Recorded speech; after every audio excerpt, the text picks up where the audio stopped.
Hello everyone. So I have just read the first issue of The Gambler's World. Now I'm not going to do the entirety of the early adventures, whatever the series is called. I'm just doing Gambler's World because it has Agent Blackhole in, which is a character I've been getting quite interested in lately. And I was originally reading the Gambler's World. What was it? It was back in December, and I think it was just before I started reading Last of the Jedi, and I finished the second issue. I didn't realise the third issue wasn't the final one for Gambler's World. If I knew that, I probably would have finished it. But I've only now got around to it. So, this probably won't be like the other reviews I do for Last of the Jedi where I really go into details of what's happened, but let's kind of summarise. So, Vader has Agent Blackhole, or Director Blackhole, whatever you want to call him, given he is the head of Imperial Intelligence, which does technically mean his rank is Director. But he's contacted Darth Vader to inform him about something relating to the rebels, something to do with him breaching their defences or something like that, and learning that them fleeing battles and retreating is a new strategy to make them seem weak and gain pity and get more people to join them. They're doing it at the expense of the protection of their bases, and Vader thinks that's great, and that opens them up to a trap, and they're playing right into their hands. Black Hole says that that he will be on what was it, 4Z5? It's referred to as the Gambler's World throughout the story, so we'll just refer to it as the Gambler's World, and that's because there is some rebels going there, specifically Luke and Leia, who are going there to stop to stop the rebels. And as we move over to Luke, Leia, for C-3PO and R2-D2, the reason why they're going there, is because it's known as the Gambler's World. Apparently half of the galaxy's funds have gone through 4Z5, and it's how the Emperor it's one of the main sources of income for the Emperor, apparently, or something like that, and it's how he finances stuff. And Luke and Leia's goal is to meet with a contact they've got and pretty much stop all the gambling and get the money back to the people who gambled there. And we're told that 4Z5 is quite a dangerous place. It is a hive of scum and villainy. And they make their way to the casinos, and Luke starts playing one of the games that is purely luck-based. And they start drawing attention when they're not meant to be drawing attention. And it's really funny because Luke lights up like a kid when he sees the game. He goes, "Oh, Leia, I've always wanted to try that." Leia keeps telling him, "No, we can't draw attention," but he goes ahead anyway, and he really starts drawing attention, and there's a spy watching them, and two spies actually, and they see Luke and Leia, and they report them to Black Hole, and they make their way into a conveyor to make their way to another casino, because they know the contact is in a casino, they just don't know which casino. And anyway, they make their way into the conveyor, and then the lights turn off, and they're ambushed by shadow troopers, or black hole troopers, or whatever you want to call them. And Luke tries to fight them off with his lightsaber, but both Luke and Leia get stunned. And they wind up being whisked away, and the troopers contacts Black Hole, which tells them to bring them to the ship and prepare for blast off. Of course, over the hologram. The black hole almost never communicates through any other means. And C-3PO and R2-D2 have been follow the troopers there and then watch them blast off in a hover car, and C-3PO wonders how they can find them now. Then C-3PO calls over for a police droid and asks if they can locate their owner. He's about to say their name and R2 zaps him. And R2 gives the explanation that C-3PO's malfunctioning, and he's taking him to the repair shop, and the police droid walks off, and C-3PO lashes out at R2, and R2 explains that we're meant to keep that a secret, we're not meant to draw attention. We're meant to draw enough attention to seem normal, but not so much attention that, not so much attention that we've got to compromise the mission. C3 just goes, "Oh, I could never have forgiven myself for that. Thank you, R2." And they hear that, and they make their way over to the spaceport because that's where they heard the troopers were going. And they see thousands of ships there, and R2 reminds C-3PO about the accents the troopers had. And he was something like Herakian or Herakian or something like that. And 3PO realises, oh, so we just have to look for a Herakian ship. And they look in the spaceport, and there's only 2 there, and they make their way over to something like, I think it was 391 and 393 or 396 or 399, something like that. It's somewhere in that. It's probably one of those. I think it's 393, maybe 396. I don't think it's 399. But they make their way over to one of the ships. Someone there tells them to stop and state their business and identify themselves. And C-3PO says that introduces himself and says they're looking for their owner.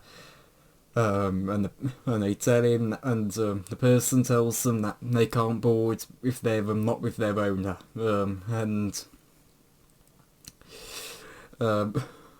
C-3PO and R2 start walking off, and 3PO says, "Oh, how can we rescue them?" Oh, actually, I've completely forgot, but I'll bring it up a little in a moment. But 3PO mentions that that's, oh, how are we going to find Master Luke and Princess Leia? And R2 says that they've got to find a new owner, and 3PO again lashes out at him and asks what was Master Luke think? And they also spot the hover car, meaning that yes, that Luke and Leia are on that ship they tried to enter. And we cut over to Luke and Leia, and I guess 2 of the rebels who are interrogating them. Not Luke and Leia and 2 of the rebels are being interrogated by Agent Black Hole, and some Black Hole troopers are there with him, and that's where we end the issue. The thing I forgot to mention is I think it's when they're making their way over to the spaceport. 3PO and R2 get ambushed by, I think it's a group of kids, but then in some of the later issues they look like teens or adults. I don't know what age they are, but they get ambushed by a group. I'm just going to say a group of kids. And they start kidnapping C-3PO, and R2 flees, and R2 gets help in the form of a police droid, and they're able to free, and they wind up running, leaving 3PO. I did enjoy this story, but I think if there is one thing that does bring it down, I do think it is maybe, I'll say one thing, a couple of things. I think it's maybe Luke's reaction to the game, because it really seems like he's compromising the whole mission just because he wants to play a certain game that he's always wanted to play that Leia's never heard of. And it feels a bit, even for Luke at that time, it feels a bit out of character. It feels a bit unreasonable for his character, in my opinion. And I think C-3PO was maybe a bit exaggerated. I think my main problem with 3PO in this is that if you've ever watched like the Lego Star Wars stuff, this is pretty much just 3PO in those, where he's constantly lashing out at R2, where he's constantly crying out for help the instant he gets into trouble. And that is very much 3PO's character, but it feels like it's been taken to an extreme in this story. But one thing I actually do find quite funny with 3PO is that often, you know, it seems his whole construction and his body seems very rigid usually. It doesn't seem very flexible, yet we seem making quite flexible movements in this story, and also he moves quite fast, which again, not really a 3PO trait. Really, 3PO and R2 are the main characters for this story, even though it's technically Luke and Leia. 3PO and R2 make up most of the story. Luke and Leia are only really there for the first couple bits at the start. And I did quite enjoy this story. Again, it could have been a bit better. I do think it could have been a bit better. And it does. And I think Black Hole, he's a good villain at the moment. I think I am quite enjoying him, but you know, I need to see a bit more of him. I know quite a bit of the lore surrounding him, but not so much of him as a character. I know his lore, but I don't know him so much as a character. One of the reasons I was actually wanting to read Gambler's World at the moment was because I am intending to read Luke Skywalker and the Shadows of Mindor at some point, which of course features Black Hole as the Lord Shadowspawn. Who, if I might just say, Shadowspawn has a very funny hat. I know his hat has quite a bit of lore surrounding it as well. I think it's something like the Shadow Crown or something like that. But it's a very big and very funny hat. I did see someone once say that the whole outfit design for Shadowspawn is intended to be outlandish and ridiculous, and that. And that's kind of like, and I agree, it is very outlandish and ridiculous and out there, but it's also somehow all comes together and works. Anyway, I did quite enjoy Black Hole's involvement in this, and you can't get to see a bit of course this is established way after this story, but you know, you see him invading pieces of the HoloNet, invading like rebel forces to learn bits of their strategies, because that's what I gathered from the story. So you know, and you can see how Abel G. Penner, or however you pronounce his name. I'm sorry, Abel. You can see how he took the ideas like that and established them into when he wrote The Emperor's Pawns and Imperial Warlords, you know. You can see how he kind of took that small piece of information and used that to expand upon Black Hole's character. You know, when he made him the director of Imperial Intelligence and gave him access to the entirety of the HoloNet. So it was, and it's quite interesting. Again, I don't have a whole lot to say for this story. Again, for the most part, it is just mostly made up of C-3PO and R2 fumbling their way around Warseed 5, trying to find Luke and Leia, with 3PO screaming at R2 and cursing him about 80%, 90% of the time, and it is quite a it's a bit much. I think that's the best way I can put it. It's a bit much, and it's not so much that I think it's a bad story. I just think, at least for a first issue, it's a bit rough, you know. hopefully I know I've read the second one before, but I don't remember a whole lot from it from back when I was first reading this in December, and I've never read the third issue, as I brought up before. So it's going to be interesting to see where this goes. I know Luke and Leia escape, and 3PO and R2 go get some weapons, and they're spied on by the group of kids or whatever age they are. I know that's not like the general thing that happens in that, but I know there's going to be other details in there that I'll have to find out. So yeah.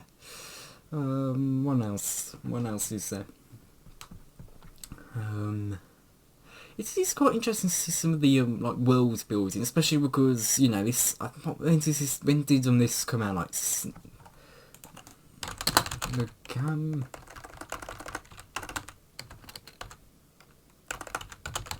there's World Star Wars.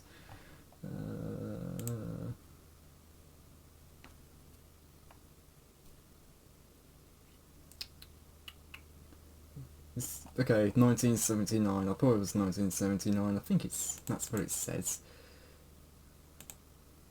That's not loading for me at the moment, so I'm kind of having to go off what it says at the very start, which is 12th of March 1979.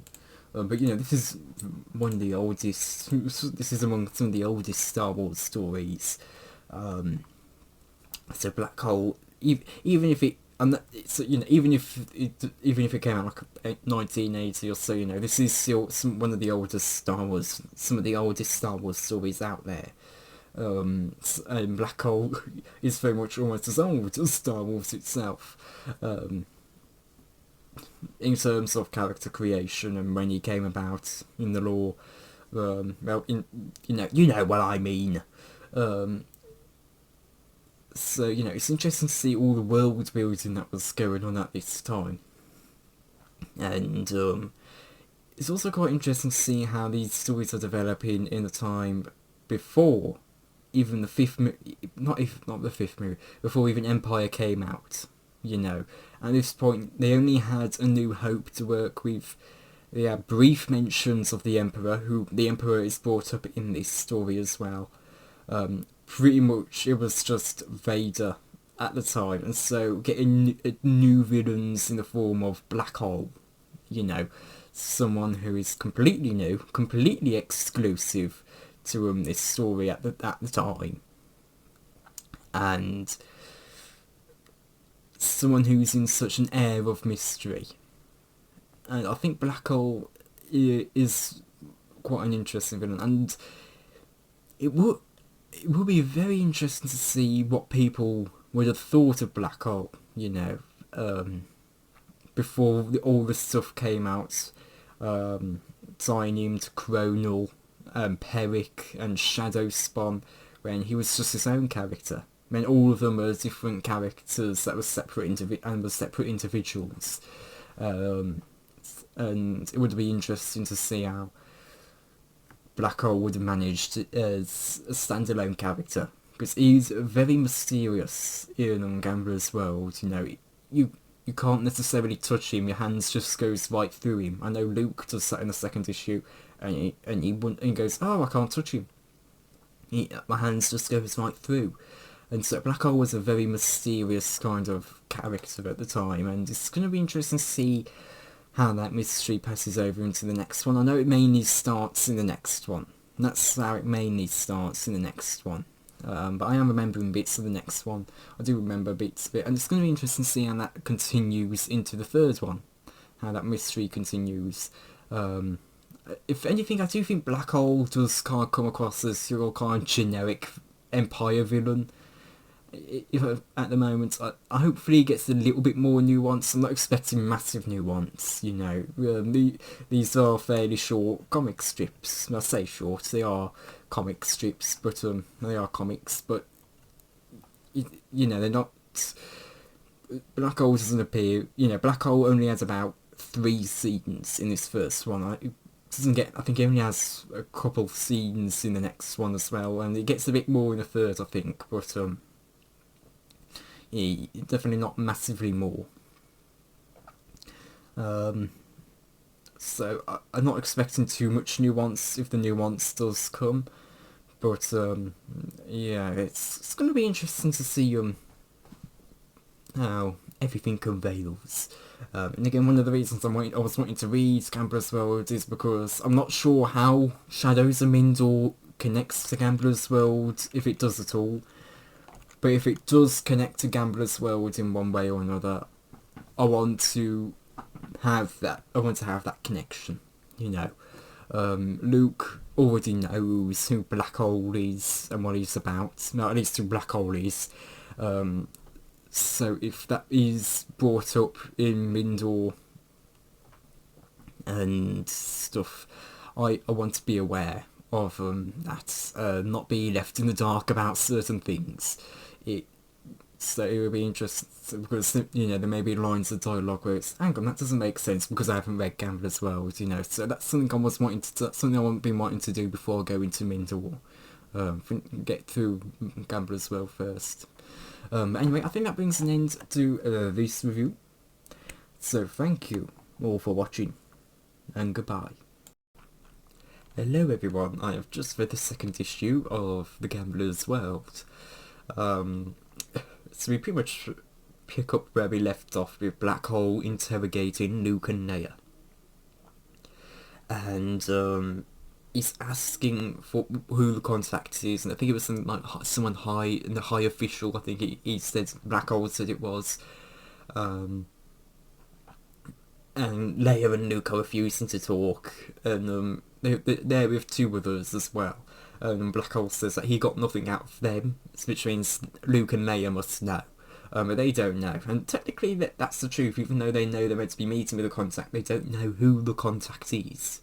Or, well, maybe they don't know, I don't know. I'm not sure if it was brought up if they know who it was or wasn't. They just don't know where he is, really. Because Leia does say they'll never give up the name. Okay, yeah, the two probably know. But we cut over to Luke, to 3PO and R2, and they've made their way into a spaceport cantina, and they're looking around for a Herakian or Herakian or something like that. A Herakian pilot for their new owner, and they announce that they're requesting all Herakian spacers back to their ships, and they find a drunk spacer who is Herakian. 3PO and R2 bring him back to the ship, and they leave him in there, and they go to register with the steward droid, and R2 winds up finding Luke in that room. They're not in. Luke and Leia aren't in that room, but he's able to slice into the system and find where they are. And they pull up the vid screen, and R2 disables the it says 3PO is doing all the work, but we know it's R2. We know it's R2, so I'm just going to say R2. 3PO does the talking, R2 does the work, doesn't he? And R2 disables the paralysis beams, and I forgot to mention Black Hole's about to let the interrogation droid interrogate Leia and Luke. But anyway, Luke and Leia and the other two are free. I think one of them was named Fallard. I can't remember the other one, but I know Fallard winds up dying a little bit later. And they take down the Shadow Troopers, the Black Hole Troopers. And Leia shoots down the interrogation droids, and as they're making their attack, I guess Luke tries to grab Black Hole, but of course his hand just passes right through him. And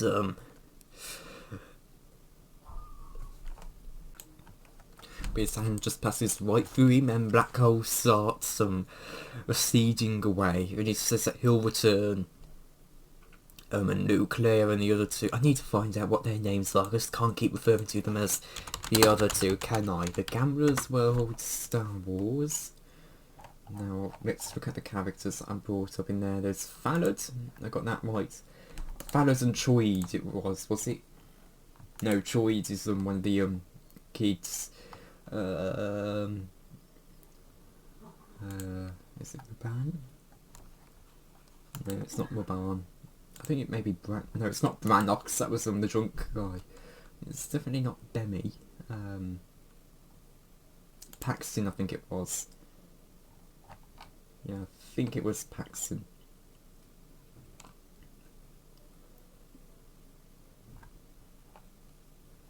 Yeah, it was Paxton. Sorry. So fellows Luke and Paxton and Leia. Pardon me, sorry. Again, they're all rebels, and they are able to make their escape. And they start running down the halls. And they wind up getting trapped between a wall. There's the Black Hole Troopers in one corridor, and another group of Black Hole Troopers in another, and they're trapped. And 3PO says to just stay, and Fallard winds up getting shot in that crossfire. And while they're there, 3PO warns Paxton, Luke and Leia to just stay put where they are because R2 is going to do something. And R2 activates the extinguisher foam, the fire extinguisher foam. And the troopers and the Black Hole Troopers get covered in it. Luke and Leia and Paxton rush down the hall and charge the troopers. And Luke cries out for 3PO to turn it off.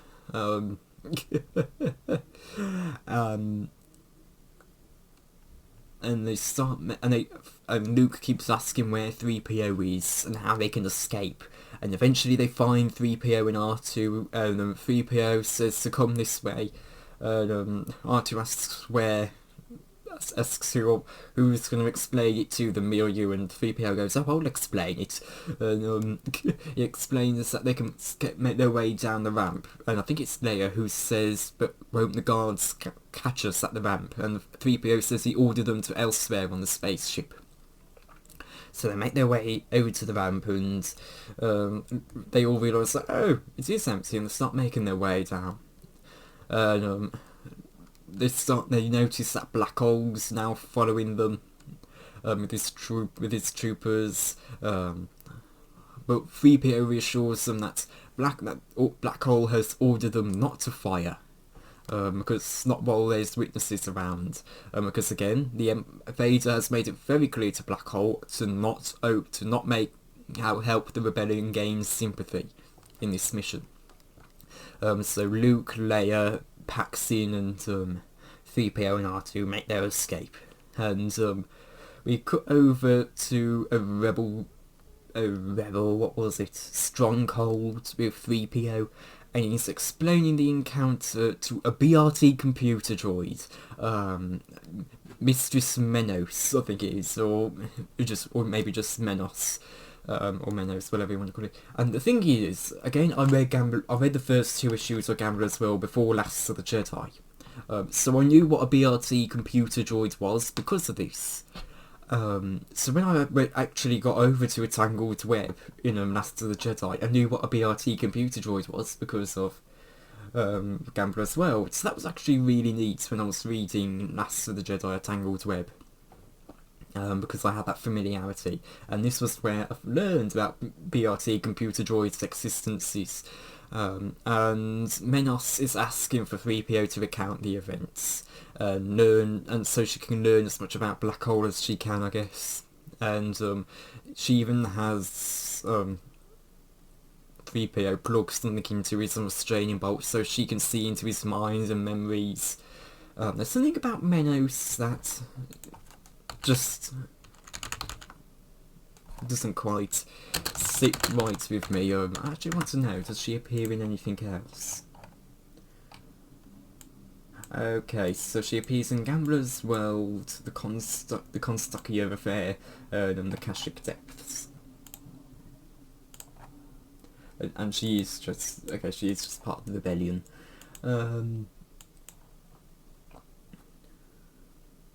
But yeah, never mind then with Menos, but if she was a villain, it just gave me kind of the feeling that she may be a villain.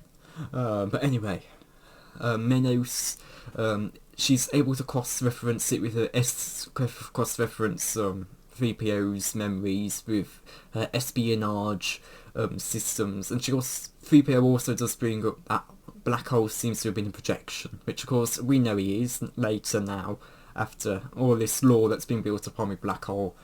But at the time, you know, it must have been quite strange anyway. But, you know, still hologram. I think the thing about... Actually, I want to quickly touch upon that black hole. I'll go quickly breaking off from the summary here. Because in the last issue, you have Black Hole talking to Vader, and, you know, he appears and then recedes. He appears and recedes. And when he does recede, you know, his voice drowns out. At least that's what the text makes it seem like. He often does talk as as the voice recedes, so as he's receding, so it does drown his voice out. But funny enough, when he's talking with Vader at the start of the first issue, he looks completely normal. But then when he's talking with the Shadow Troopers a little bit later in the first issue, the thing is, in that there, he winds up having the blue out. He winds up being a bit blue there, and then when he recedes, he goes back to being black.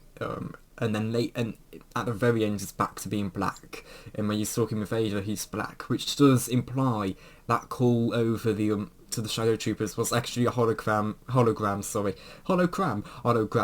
and his conversation with Vader and an interrogation of Luke and Leia was actually him present. Of course, as time's gone on, that silhouette, that spacey silhouette, has been completely retconned into just being a hologram.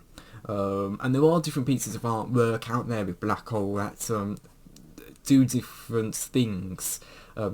Canonical artwork that do different things with his look. Sometimes he's just what he usually looks like a solid black avatar that has a bit of a spacey look to him. Other times, I think there was an image done for playing cards that has Black Hole in that of course spacey black silhouette, but he's much more blue, as if he's a hologram there. So there are two different interpretations, and again, I guess with the later lore, it could just be the hologram's just a little bit different there. But anyway, back to the story. Menos is able to intercept a communication between Black Hole and Vader, using her by cross-referencing 3PO's memory with her espionage system, and we learn there's a spy aboard Vader's ship, or Black Hole's ship, or whatever. And she's able to intercept a conversation between Vader and Black Hole, where Black Hole's explained that he couldn't have predicted this. He couldn't have predicted the two bumbling droids' interference, and Vader tells him to not give him excuses. To not give him excuses, and that he's had enough with excuses, and if he's already failed him once, and you better not fail him again. And Black Hole says alright, and Vader orders him to continue with 45, and he wants those rebels neutralised, and go to, I guess, any lengths necessary. I think he says something along the lines of that, but do it in such a way where the Empire cannot be blamed. So the rebellion can't gain a sympathy. And Black Hole goes. And then we can't cut, and there's a little bit of a next bit of a conversation, and with 3PO says that R2 will continue to warn him about Vorseed 5 and how there may have been danger there.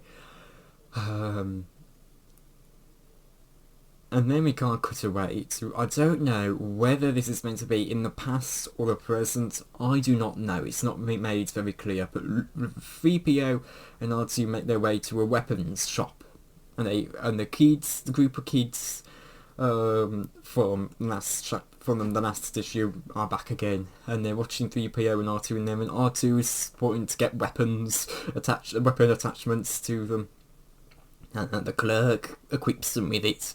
And one of the systems allows them to senses bad intention and activates it within 50. It can sense bad intention within 50 paces and activates it, and it activates the weapon. And the group of kids, they get within 50 spaces, because all of a sudden, what's all turns on. And there's also the master switch, which also turns it on. Which, yeah, that's what I guess that's what happened. Because it's 3PO does say, "Oh, R2, hit my master switch," and R2 winds up hitting his own, and everything and the weapons all turn on. Chaos and disaster occurs throughout the whole weapons shop. The clerk warns them to, you better try and turn it off, because otherwise you're going to set off the shop's defense systems. And eventually they are able to turn it off, and the group of kids flee to outside and one of them suggests that they should wait for them to come out. And 3PO and R2, they unequip everything, with the exception of one. I can't remember what it was specifically, let me check. Locator units. They keep the locator units, and 3PO asks the clerk to bill it to their master Luke Skywalker. And they start leaving, and the group of kids are there waiting to ambush them. And that's the very end of the chapter. I keep wanting to say chapter because I've been reading the book, so that's where we end the issue. This feels like it should have just been in the first issue, really. It literally just continues on from... It literally picks up where it last left off in the last issue, I did enjoy this. I think it's definitely better than the first issue. Way better than the first issue. The first issue was a bit rough. It was a bit rough. You know, I made my complaints clear. 3PO, you know, half the time it was just whining out and calling for help and insulting R2, which again is funny, but not when it's for pretty much the whole of their... As soon as they become the main characters of the comic, you know, that's pretty much all 3PO's doing. And of course Luke seemed a bit in the last one. But this one was quite a bit better. It was quite a bit better. I do think Fallard's stuff was a bit... I think, you know, we don't really know much about Fallard. We don't know much about Paxin, and it's made...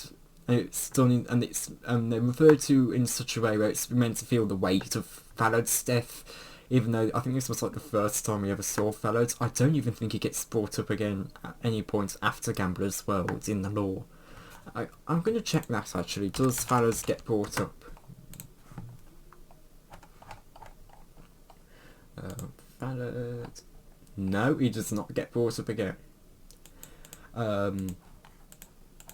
And I think you know, his death could have had so much more weight if he just sticks around for a bit with Paxin, and we learned a bit more about their characters. And even with Paxin, you know, I cannot tell you anything about Paxin. I cannot tell anything about Paxin aside from that he was probably close friends with Fallard, because when they do escape, you know, he just says, "I just wish Fallard could have made it out." So I do think Fallard's death could have been handled a bit better. I think it could have been handled a bit better. You know, pull it off, maybe put Paxton and Fallard in a couple other stories. Sorry about that. Maybe put Paxton and Fallard in a couple of other stories. Yeah, they just could have been managed quite a bit better, I think.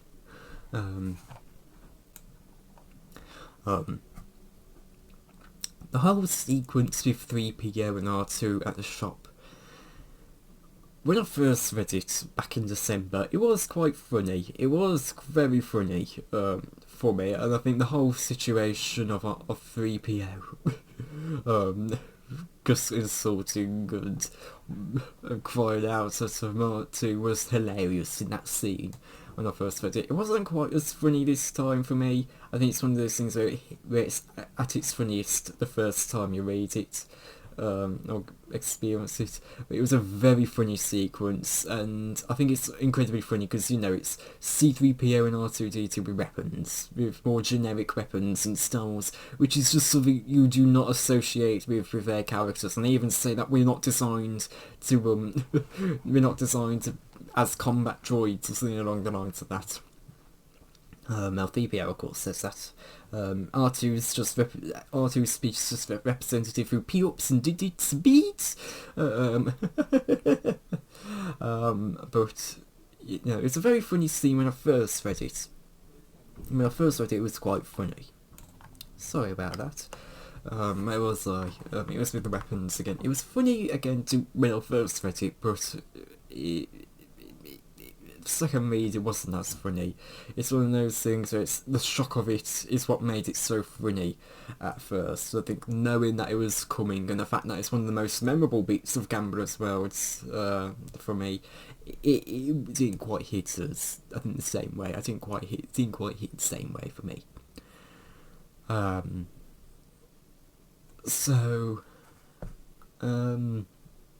What else can we talk about?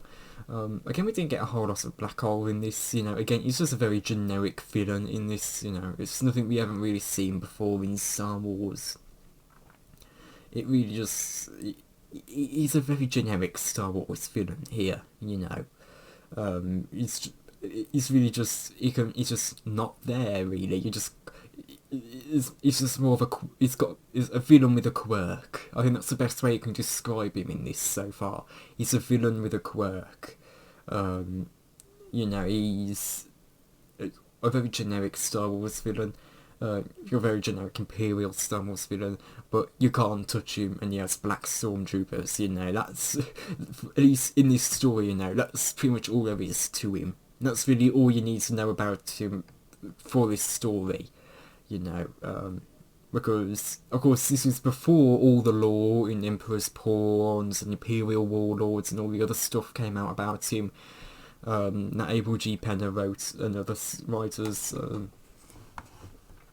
so, he's just your generic villain. It's just your generic villain. And I think it is very a bit disappointing. I was kind of hoping that there could have been a bit more to him, and I think it would have been better if there was more to him.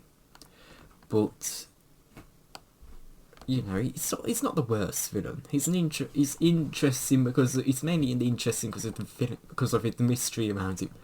But you very much just could have replaced him with an Imperial officer, and nothing would change. You could have very much just replaced the Shadow Troopers with normal Stormtroopers, and nothing would change. They're just kind of there because it's all mystic and mysterious and cool, and I think you could have just gotten away with having it be some random Imperial officer. You did not need to make a brand new character for this. Black Hole is mainly interesting with all the lore that came after this. But, in the context of this being Black Hole's first appearance, I don't think this is how it should have been done. I think Black Hole could have maybe been done a little bit better. If you're going to have a generic villain like him, just make him your ordinary Imperial officer. And if you're going to introduce a character who is kind of special and a bit more quirky like this, give him a more distinct kind of character, make him a bit more distinct in personality. And I know a lot of people say that I've heard quite a bit about Shadows and Mindor and Black Hole's portrayal in that.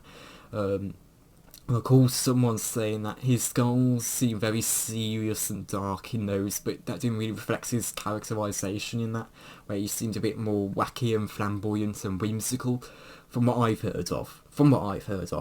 Of course, now I do know that book, at the very end of it, portrays it as, implies that it's a in-universe retelling of the Battle of Mindor, so you can kind of get behind that. But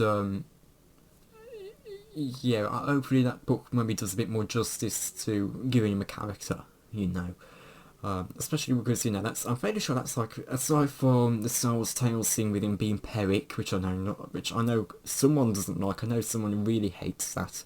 I'm not sure what the general consensus for that is. I'm personally not too big on it. I probably don't mind it as much as other people, but I don't like it. But it doesn't mean I like it. I don't really like that. I think I mainly don't like it because of the thing that Abel G. Penner wrote in with Imperial Warlords, making him a bit more remorseful once he became Peric, the artist. It's been ages since I read that comic, that with Peric, but that was my first piece of media for Black Hole, and I just didn't get the kind of feeling about him being about him being a bit more remorseful and wanting to kind of become, kind of wanting to and giving up the way of the dark, and wanting to repent for his actions and stuff, but kind of going down the wrong path. I didn't quite get that in that story from what I remember, and it's something that's brought up in Warlords, Imperial Warlords, that it just doesn't work for me. I think Imperial Warlords, it's a bit mixed when it comes to Chronal. It is a bit mixed when it comes to Black Hole. Some bits I think are quite good. You know, I quite enjoy I do quite enjoy some of the ideas in there. Other bits not so much. Anyway, I don't know why I've gone to Imperial Warlords when we're talking about Gambler's World. Yeah, I do think Chronal in case you don't know, Chronal, Black Hole, Peric, Shadow Spawn, they're all the same character. So if I ever swap between calling them one of those names, it's because of that. I think I don't mind their characters. I don't mind Chronal's character in this, but you know, he could be a bit more developed.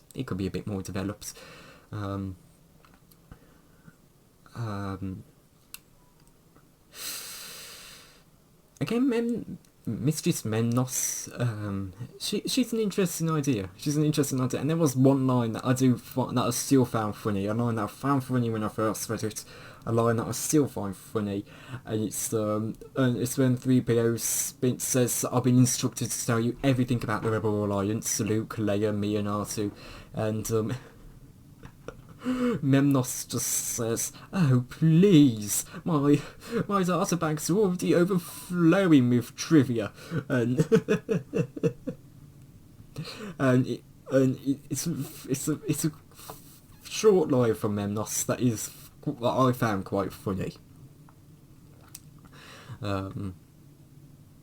So yeah, I don't really have a whole lot to say about it. This, I think, compared to the last issue, you know, this was a better issue. This was a much better issue and a much better way of doing the story.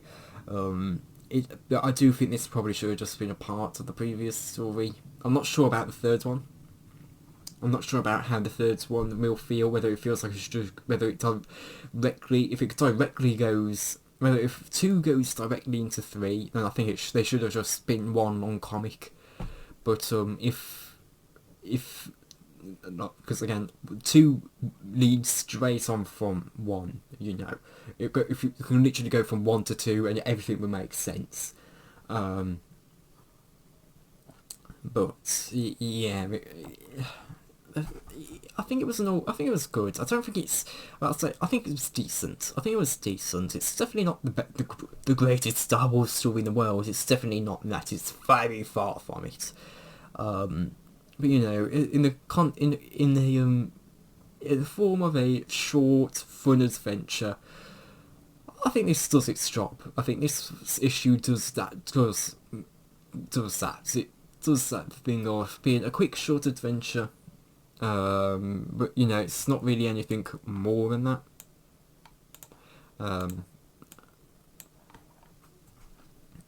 But yeah, I think that brings an end to this review.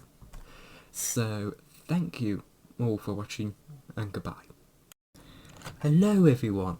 So I have just read, I keep wanting to say chapter 2. I've just read issue 3 and the final issue of The Gambler's World.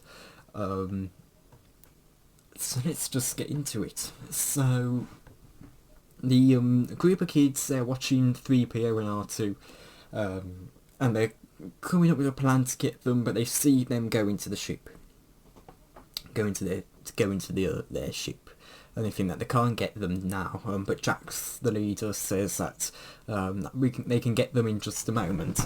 They just need that. They can't give up. They're not going to give up here. And we cut over to Luke and Leia and Paxton, I think his name was, who are talking with someone. And he's saying that he knows the contacts, but only one of them can go. Because they can't risk multiple people going. If they risk multiple people going, they could leave the Empire there. So they can't risk it. So they all take there are 4 straws, 3 long, 1 short, and whoever gets the short straw, they go. Leia puts her hand in front of Luke and says, "No, he's incredibly lucky." And I found that moment very funny because it's, "No, he's incredibly lucky." It was a very funny moment.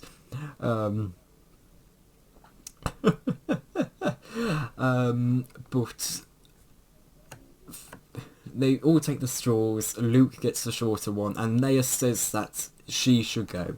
And then Paxton says that no, if Luke is incredibly lucky, it's imperative that he goes. So Leia and Luke go back to the spaceport. Leia gets them into and orders Leia to go back to the ship, and Luke starts making his way over, and he's being tracked by Black Hole's troopers, and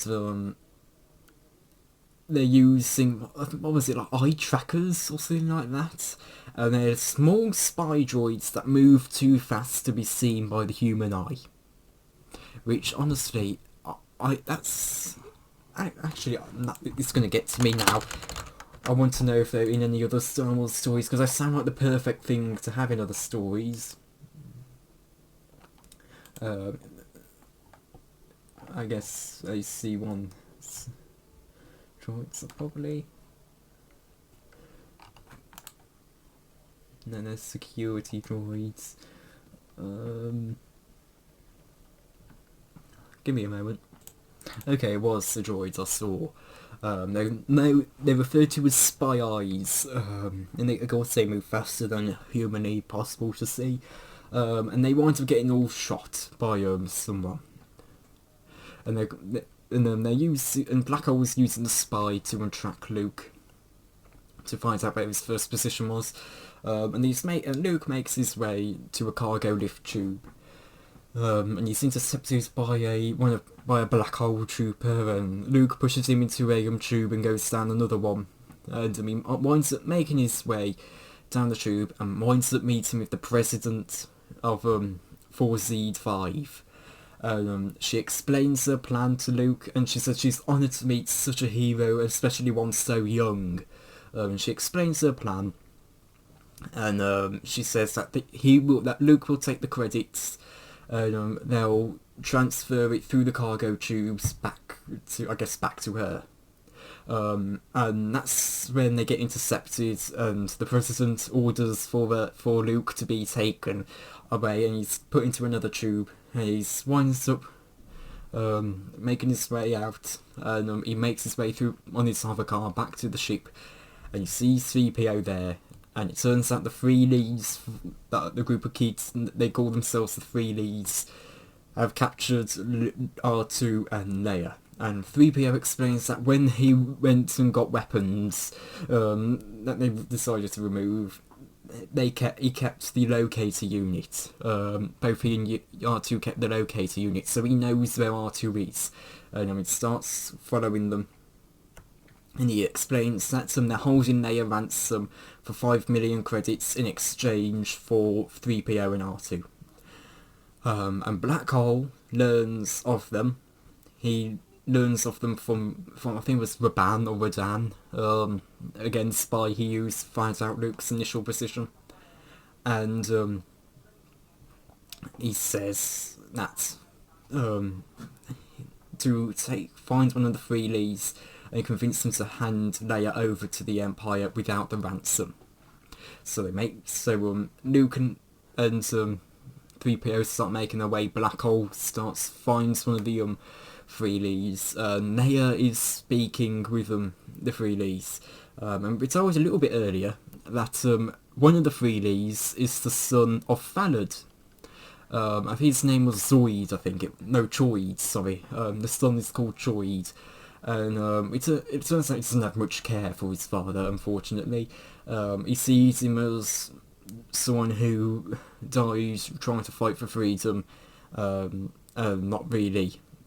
He wasn't, in his mind, he deserved what was coming at him. He tried to fight something that he couldn't fight in his mind, in Troid's mind. and so Leia trying to ease them with droid, it's not working. And Freeze again explain that they're going to hand her over for 5 million credits and the droids. And they explain that the Empire isn't their enemy. They're not their friends, but they're not their enemy. So long as they don't interfere with them, they're okay with anything. And Luke winds up finding one of the Freelies, Bemi, being interrogated by some black hole troopers, an ITO interrogation droid and black hole.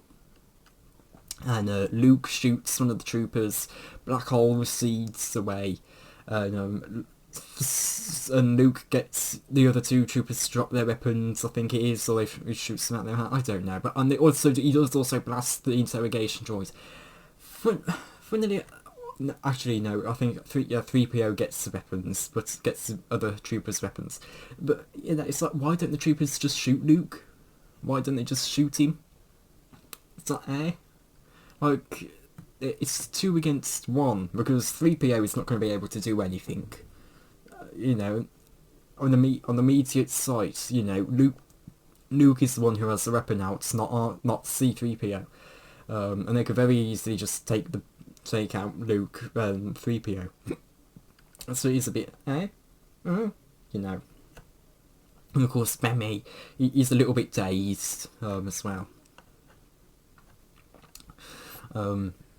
But Luke has Bemi picked up by 3PO, and they make their way back to the Freely Den. Luke has CM2 troopers at gunpoint, and Jax and Choid spots that they're coming, so Jax and Choid put Luke at gunpoint, and that's when Black Hole's forces start attacking, and they start surrounding the den, and the Freelies are now distracted, and they make their way to their ship or something like that. I don't know where it is. This isn't like a book where you're told the specifics. You have to rely on the visuals, and of course you need to kind of pay attention a lot to the visuals to make out all the details, and it's not, that would take too long for me. I prefer books, not comics, but because it's Black Hole, I'll read this. But they make their way over to I guess their ship, and they're still suggesting that they'll hand Princess Leia over for the ransom, and Leia and 3PO get to use Luke's lightsaber to keep the stormtroopers down on the floor and stop them from moving. And they're holding them off, and I think it's Jax and Droid also suggests, handing Luke over as well to the Empire. I can't remember the specifics for this battle. This is definitely this is the one that I don't remember the most, mainly because I haven't read this one before. I didn't get a chance to read this one before. So, before I went on to Last of the Jedi, which, if I did read, honestly, I should have just read this before I went on to Last of the Jedi, but I didn't know there were 3 issues of this. Because Wikipedia lists it as one big story, even though it is 3 issues, and it's, it really should just list it as 3 separate issues. I know it's technically, even at the end of each story it says to be continued next issue. But anyway, then Bemi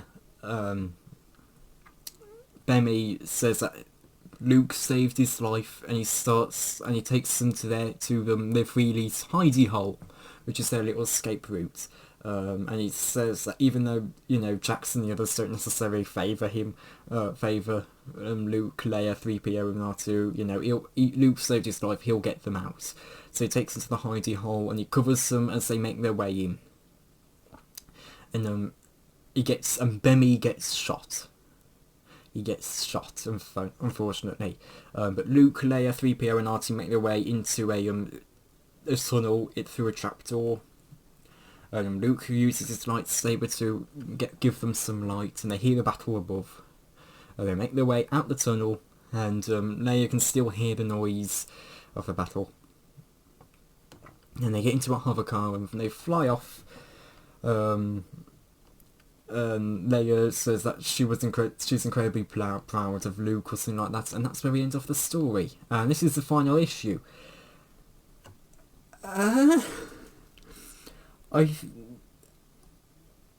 Tonally wise, I think, this probably comes in second place, this issue. Only behind the second one. If tone wise, I think my ranking would be 2, 3, 1 from best to worst. But I think story wise, it would have to be 2, 1, 3. And it is just simply because this is the last issue. It feels like we're in the middle of the story. The next story, I think, is that gets picked up with the Tatooine Sujan. I'm looking at these from the early adventures, so I know these came out in like newspapers. So if there is another issue, I don't know about that. if there's more than 3 issues, comment below. So I know, but I don't think there are any more issues, and it does say to be continued. It doesn't say to be continued next issue like it usually says. So it implies that the story is getting continued as an overarching thing rather than a single thing. But I think it could have had a much better ending. I think it could have ended so much better, so much better. Because it feels like we're in the middle of the story. And it feels like we just ended halfway through the story. We don't even get to see how the Vorseed 5 affair is finished. It's just ends halfway through. So it is a bit rough.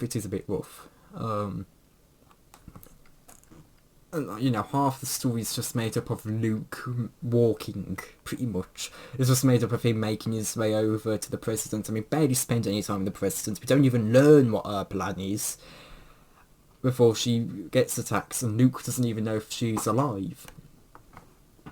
And I think this is definitely the worst out of the 3. This was not a great story to begin with. It's not even worse here. It is even worse here. Again, really, probably only the second issue is probably worth your time. Black Hole does not get much more nuance. It is he's a very generic character in this, so I am hoping Shadows of Mindor does him a bit more justice. But yeah, it's really not that good. I don't seem to do very well when it comes to the comics. I read some Evasive Action back in 2024.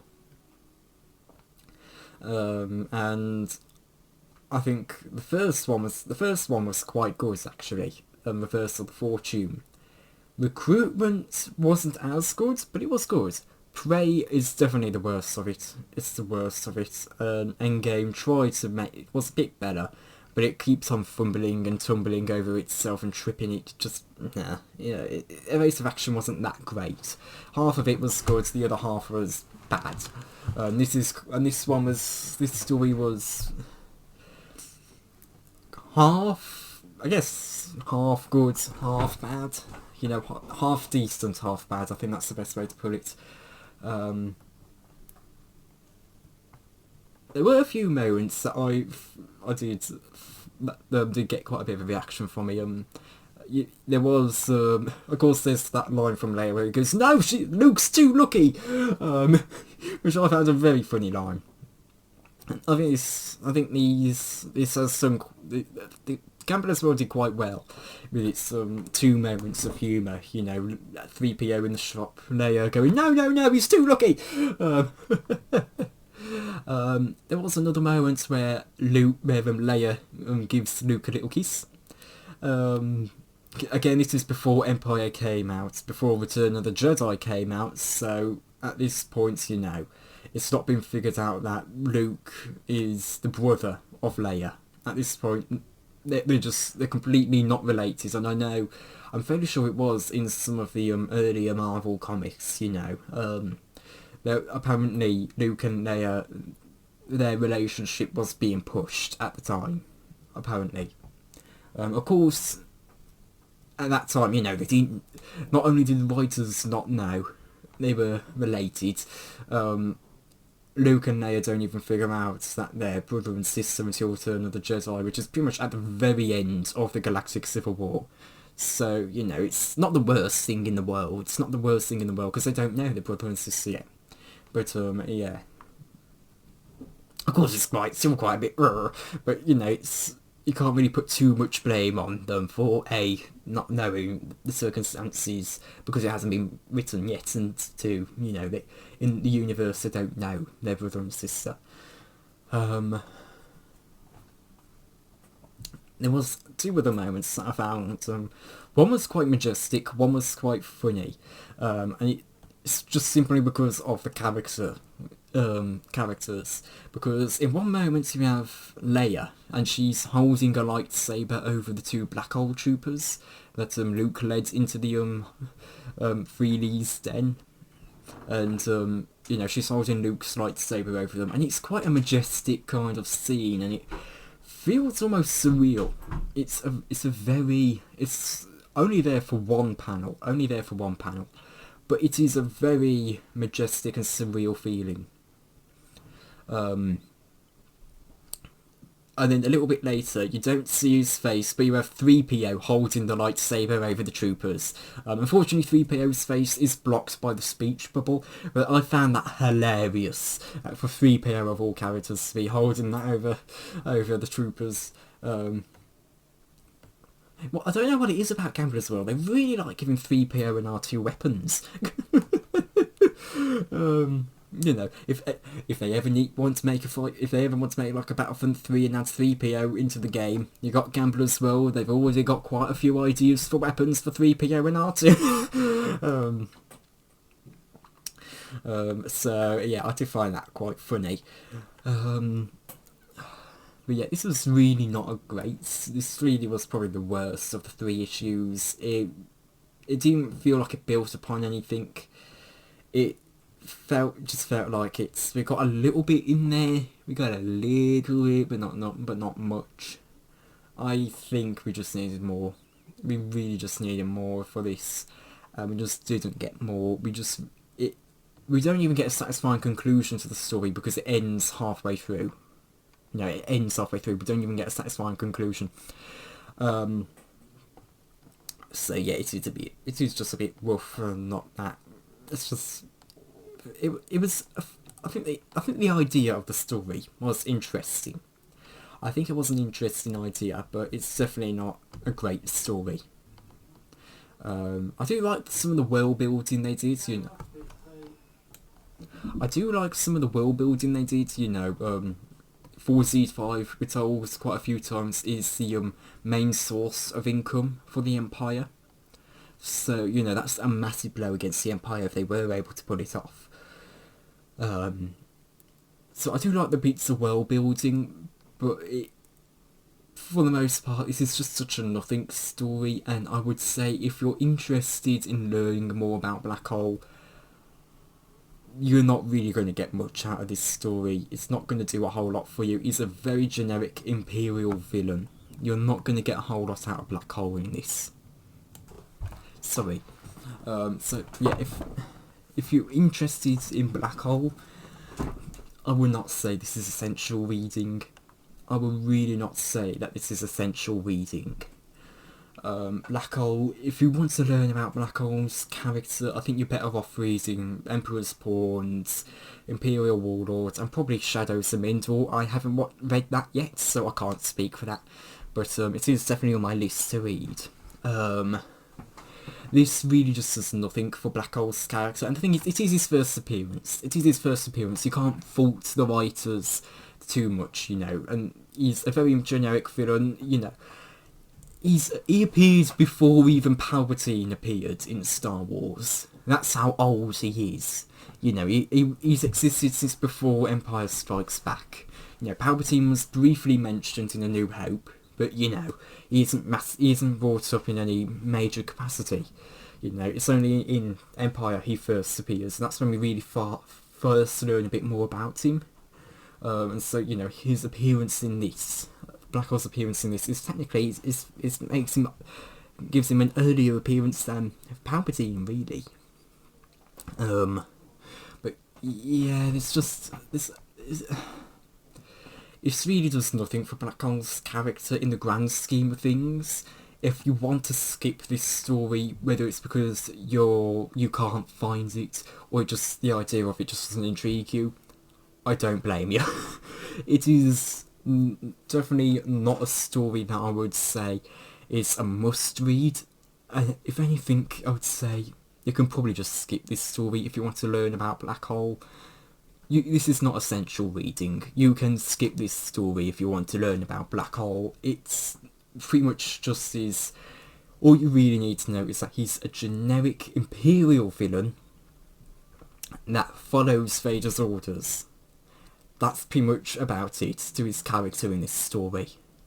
And, he's a bit like all other Imperial villains, a little bit arrogant in the sense of he thinks he can get stuff out of people without having to do their wants, but that's kind of like every Imperial villain in Star Wars anyway, or the most generic Imperial villain in Star Wars anyway, so, and that's probably about as far as we get with his character, everything else, all else you really need to know is that you can't touch him, and that's later established because he's a hologram. He appears and recedes away. That's all you need to know about him. There is not a lot to Black Hole in this story, and he's much better established in other stories, in the other things that he appears in. So yeah, I think that brings an end to this review. I think it is a bit disappointing, Gambler's World. It had so much potential. It could have been so interesting, but it did not do a whole lot for me, unfortunately. It kind of fell over the bag. it just didn't do a whole lot. It had a lot of potential. It did quite a bit. It did some good with the world building in the first issue, and I think the second issue is by far the best. Mainly for the rescue, but most of it is just you don't need to read it. It is all a bit of fun at the end of the day. I think that's all it's meant to be, is fun. But as a story, it really just doesn't hold up. I'd say it's a very weak story. You don't really need to read it, especially if you're interested in Black Hole. It's not essential reading in the slightest. But yeah, I think that brings an end to this review. So thank you all for watching, and goodbye.